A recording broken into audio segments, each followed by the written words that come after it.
Alam niyo ba mga kasari na sobrang nakakatakot na talaga yung panahon ngayon, lalong-lalo na sa mga may negosyong katulad natin, kahit na sinasabi nila na small time lang ang sari-sari store, pero wag ka, ayun yung madalas na ninanakawan pa. So ito yung mga budol, scam na ginagawa ng iba't ibang tao na alam niyo yun, hindi ko lubos maisip kung paano nila nagagawa yon na manloko ng tao para lang sa personal na pangangailangan. Which is, malakas naman sila. Kaya pa naman nilang magtrabaho pero mas pinipili nilang gumawa ng masama. Ito ngayon napanood ko nung nakaraan na sobrang alarming mga kasari. Dahil nakikita niyo yan, ayan, meron pa naman akong naisip doon sa sari-sari store namin na medyo lakihan ko yung butas doon sa tindahan namin kasi nga nahihirapan ako pag nag-aabot ako sa mga customer namin, lalo na pag bigas, ganyan, hindi kasya, and hindi ko masyado nakikita yung mga customer ko. So gusto ko sana siyang lakihan, ipabago, ganun. Pero nung napanood ko nga to, bigla ako napaisip na wag na lang pala kasi grabe, napanood niyo ba to sa isang news, nakatalikod yung nagbabantaya. Andun siya. Pero itong mamang to is kinuha niya yung arinola na naglalaman ng benta. Imagine, 'di ba, nakatalikod lang, nandun lang yung may-ari ng tindahan, pero nagawa pa niyang nakawan, ang tindi talaga. So grabe no, ganun sila, kahalang yung, alam niyo yun, kahalang yung konsensya.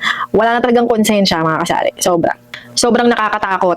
Kahit na lagyan mo pa ng steel matting, alam mo yun, kulungin mo pa yung tindahan mo, kung talagang gusto kang nakawan, eh magagawa talaga nila.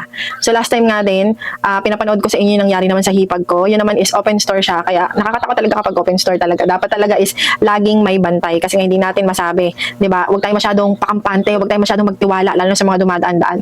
So ayun na, sa katabi nun is merong nagtitinda ng siomay. Pero syempre, hindi naman niya alam na magnanakaw pala yun, no? So hindi rin siya aware. So wala naman kasing may alam na hindi mo kasi pag-iisipan na magnanakaw siya kasi nga open store.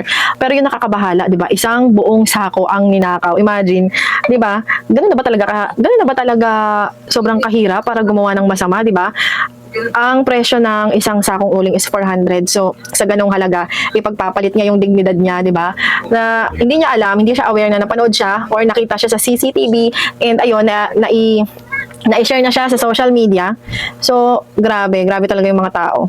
And ito naman yung scammer na kunyari is magdi-deliver na kung ano-ano yung mga bigas. Yan, ito yung nagpasikat sa kanya yung bigas. Diba, imagine, babae siya. Kaninong nanay ba to? Diba? For sure, may mga anak yan, may pamilya yan. So, alam niyo, hindi niya man lang muna inisip yung kahihiyan ng pamilya niya bago niya ginawa yan. Pero mukhang, grabe, mukhang talagang gawain niya na talaga yan, namang scam. So, sasabihin niya may i-deliver siyang bigas, kuno ganyan, para abutan siya ng pera.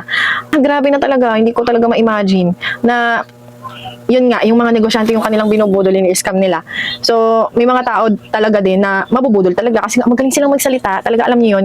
Ano sila yung kumbaga expert ganyan sa panloloko ng tao. And ito naman yung last na share ko din sa inyo.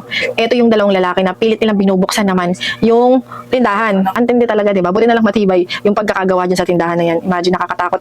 Sobrang nakakatakot. Kahit ano pang gawin mo sa tindahan mo, kulungin mo, ano, wala talaga. Pag gusto ka talaga nakawan na, nakawan ka talaga. Di ba? Grabe na konti na lang kinikita ng sari-sari store, tas ganyan pag ginagawa, no? Ang liit lang ng mga tinutubo natin.